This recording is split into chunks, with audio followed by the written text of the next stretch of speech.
Good morning. Raiganj থেকে আমি আপনাদের সবাইকে শুভ সকাল জানাচ্ছি। আর আমি এখন চলে এসেছি ছাদে। চলুন ছাদটা আপনাদেরকে দেখাই।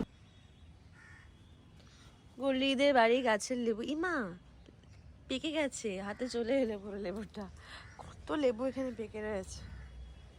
আর দেখো কি সুন্দর সুন্দর ফুল ফুটেছে, আকাশটা কি ভালো লাগছে। ওখানে খুব সুন্দর সুন্দর কাগজ ফুল রয়েছে।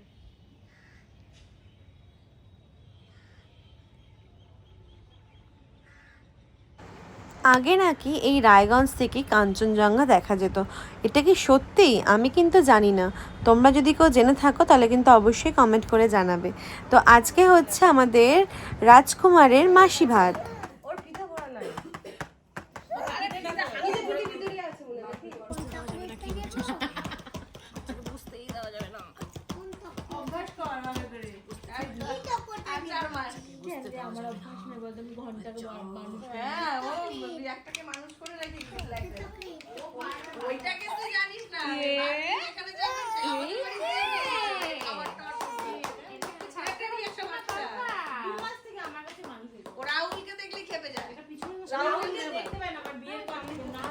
কেকটা বড়দিদি তার বন্ধুর কাছ থেকে অর্ডার দিয়ে বানিয়েছিল।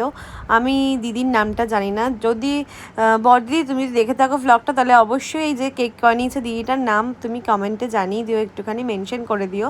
আর ভীষণ ভালো ছিল কেকটা।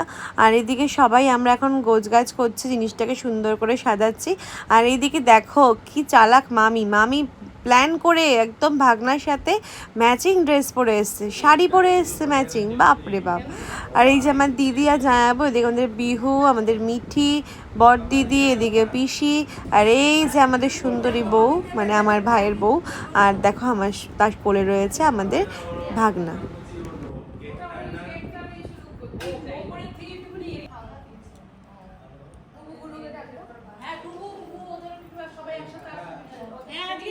জামা পরা আছে তো সবাই একটা ছবি ওঠেনি দেখ না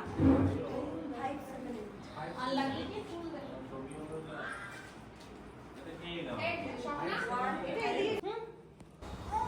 আজকের অনুষ্ঠানটা ছিল পুরোপুরি মাসি ভাত উপলক্ষে, কিন্তু ভাই যেহেতু আগের দিনের অনুষ্ঠানে দিনের বেলা থাকতে পারেনি, তাই আজকে প্রথম ভাতটা ভাই খাইয়েছিল। তারপর আমরা সব মাসিরা মিলে বেদান্তর মুখে প্রসাদটা দিই। এরপরে দিদি দেখো এদিকে প্রদীপ জ্বালিয়ে দিচ্ছে। আর তারপরে তো এদিকে সবাই আমরা বসে পড়েছি চারিদিকে। এখন বেদান্তর আশীর্বাদ পর্ব চলবে, ওকে ফার্স্ট ভাই খাওয়াবে, আর এদিকে দেখো আর তারপর বর দিদি খাওয়াবে। এরপর সমস্ত রান্নাগুলো ঘরেই করা হয়েছিল। আর বেদান্ত একটু একটু করে ভাবছে যে বাবা আমার সাথে কি হচ্ছে, আমি কীরকম সাজছি, সবাই আমাকে কত ভালোবাসছে, আমাদের রাজাবাবুকে কেমন লাগছে তোমরা কিন্তু জানিও।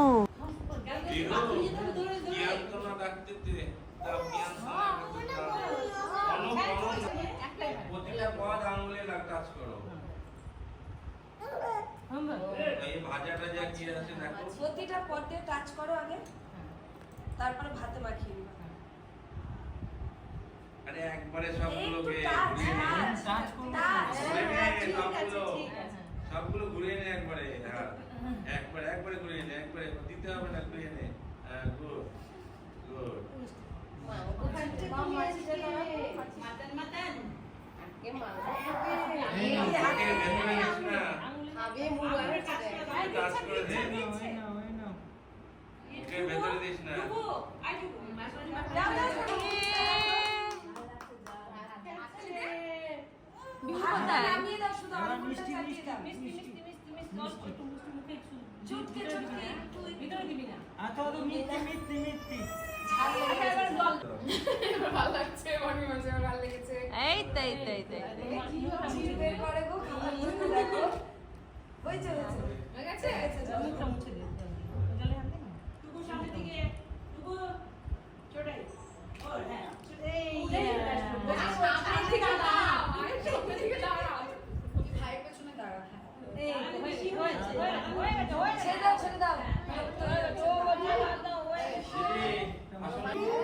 ঠোঁট চেটে যাচ্ছে।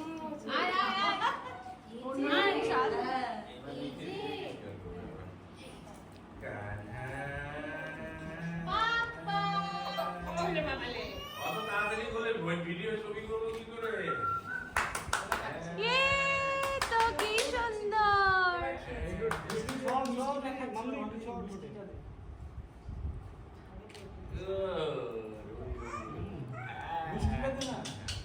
এই যে এই যে এই যে এই যে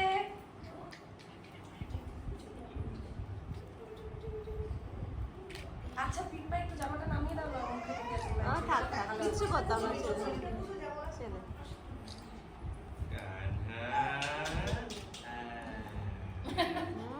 দাঁড়াও দাঁড়াও সময় দাও হালানি করো দাও কেক কেক দাও কেক দাও কেকটা কাটা এবার হ্যাঁ কেকটা দাও হ্যাঁ চল টেস্টি লাগছে দেখো টেস্টি আছে এই কামটা দেখেছি না হয়েছে তো চিনি রেখেছি হয়েছে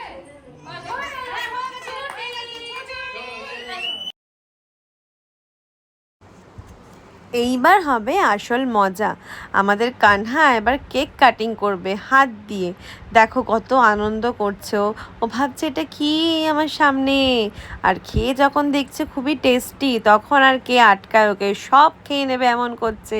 যে একটু আগে খেতে চাইছিল না, তার অবস্থাটা দেখো কি করেছে।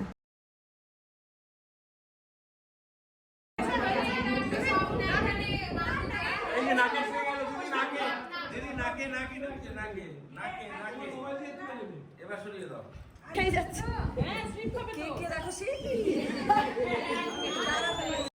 আগের ভ্লগেই বলেছিলাম যে 10 কেজি বেড়ে এসে, তার কারণটা তো জানতে হবে। আজকে আবার দুপুরের মেনুটা কী আছে সেটা তো জানাতে হবে আপনাদেরকে। প্রথমেই ছিল তুলাই পাঞ্চালের ভাত, তারপর ছিল ইলিশ মাছের মাথা দিয়ে ডাল, আর ছিল পাট ভাজা, যেটা আমার ভীষণ ভালো লেগেছিলো। আমি মানে অনেকগুলো খেয়ে নিয়েছি। এটা হচ্ছে কুমড়ো দিয়ে বড়া টাইপের করা, এটা ওখানে লোকেরা পাট ভাজা বলে।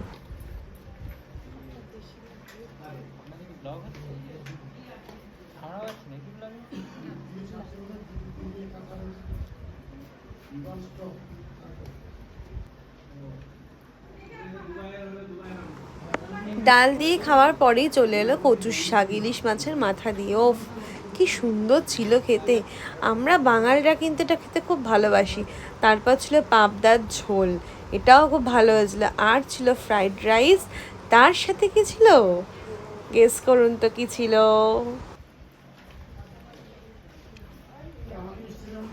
তার সাথে ছিল মাটন। অনুষ্ঠান বাড়িতে যদি আগের দিনের অনুষ্ঠানের বেঁচে দেওয়া খাবার না খেলাম, তাহলে কি আর অনুষ্ঠান বাড়ি গেলাম। আগের দিনের প্রচুর মাটন বেঁচেছিল, আমাদের অনেক রান্নাবান্না ছিল এক্সট্রা। তো সেই মাটন এখন আমরা দুপুরে ফ্রাইড রাইসের সাথে খাচ্ছিলাম আর কি। ভাবতে পারছেন কি খেয়েছি, ও দ্য টেস্ট। আর ওখানকার চর্বি খাসির মাংসের অসাধারণ, অনবদ্য। এরপরই চলে এলো ম্যাঙ্গো সন্দেশ। আর তারপর আমি বললাম ভাইকে যে তুই মিষ্টি এগুলো খা, আমি বেশি খাবো না। কারণ ও যে খাচ্ছে মিষ্টিটা, এটা আমি প্রমাণ রাখার জন্য এই ভিডিওটা করে রেখেছি, ঠিক আছে। ও একদম কথা শোনে না, তাই আমি প্রমাণ রেখেছি যে বেশি মিষ্টি তুই খাবি না। আর তারপর ছিল চাটনি পাঁপড়, এগুলো তো ছিলই। আমি অ্যাজ ইউজুয়াল চাটনি পাঁপড় কিছু খাইনি। তো আজকে আমি ব্লগটা এখানেই শেষ করব। হ্যাঁ, তবে শেষ করার আগে বলে দিই, বিকেলে আমরা গেছিলাম ডমিনোজে। সেখানে আমরা বড় পিৎজাটা অর্ডার করেছিলাম আমাদের বিহু আর মিঠির জন্য, যেখানে আমরা ওদের ভাগে ভাগ বসিয়েছিলাম। তো আমি বাবলি ফার্স্ট টাইম আমরা ওই বড়ো পিৎজাটা খেয়েছি, সত্যি খুব ভালো খেতে ছিল। ফুল ফ্যামিলি নিয়ে আমরা গেছিলাম ওখানে খেতে। বড় জামাইবাবু, বড়দিদি, ভাই, ভাইয়ের বউ সবাই মিলে জমজমাটি হয়ে একেবারে আড্ডা দিয়ে খাওয়া দাওয়া করে আমরা বাড়ি চলে এসেছিলাম। তো ব্লগটা আমি আর বড় করব না, এখানেই শেষ করছি। ব্লগটা ভালো লাগলে অবশ্যই লাইক কমেন্ট শেয়ার করতে ভুলবেন না। Tata, by.